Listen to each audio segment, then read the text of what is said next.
Le métier de parent, c'est un métier culpabilisant.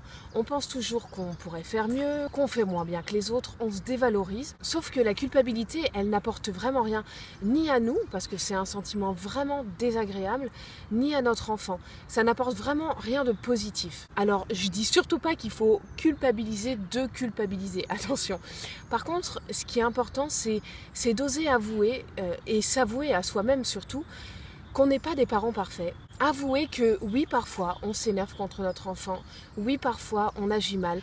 Oui, parfois, on n'arrive pas à faire face aux colères de notre enfant. Et voilà, avouer nos erreurs en fait. Parce que l'erreur est vitale. C'est important, c'est même indispensable de faire des erreurs.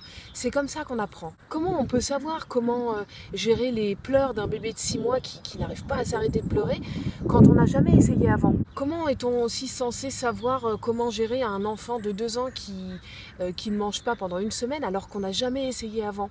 Comment réussir à gérer un enfant qui veut pas faire ses devoirs alors qu'on n'a jamais essayé avant? Un musicien, il devient musicien pas en le décrétant comme ça, mais en pratiquant. C'est à force de jouer de la guitare qu'il joue bien. Et ben nous, c'est à force de s'entraîner à être parents qu'on devient de bons parents. Il faut de la pratique tout simplement. Et surtout, il faut valoriser nos erreurs. Il faut presque en être fier parce que c'est parce qu'on sait qu'on a fait telle ou telle erreur avec notre enfant qu'on est ensuite capable de rectifier le tir. Et la seule véritable erreur dans le fait de faire une erreur, c'est de ne pas en tirer de leçon. Donc fais des erreurs, ne t'en prive surtout pas, mais reconnais-les et tire-en des leçons. En gros, il faut s'écouter soi-même, c'est important de faire le tri dans toutes les informations qu'on reçoit de toutes parts, de garder ce qui nous convient et de mettre carrément à la poubelle ce qui nous plaît pas, ce qui nous parle pas. Moi, j'ingère beaucoup d'informations. Je me forme à la parentalité positive, je me suis formée aussi à la pédagogie Montessori. Donc j'ingère beaucoup d'informations, mais je fais le tri, je garde uniquement ce qui me correspond à moi et je me l'approprie et je l'adapte à mon enfant, à moi, à ma famille.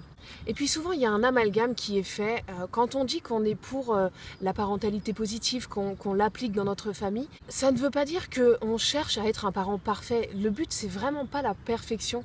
Le but, c'est de trouver un équilibre entre les besoins de notre enfant et nos propres besoins à nous. Et puis, les parents parfaits, ça n'existe pas.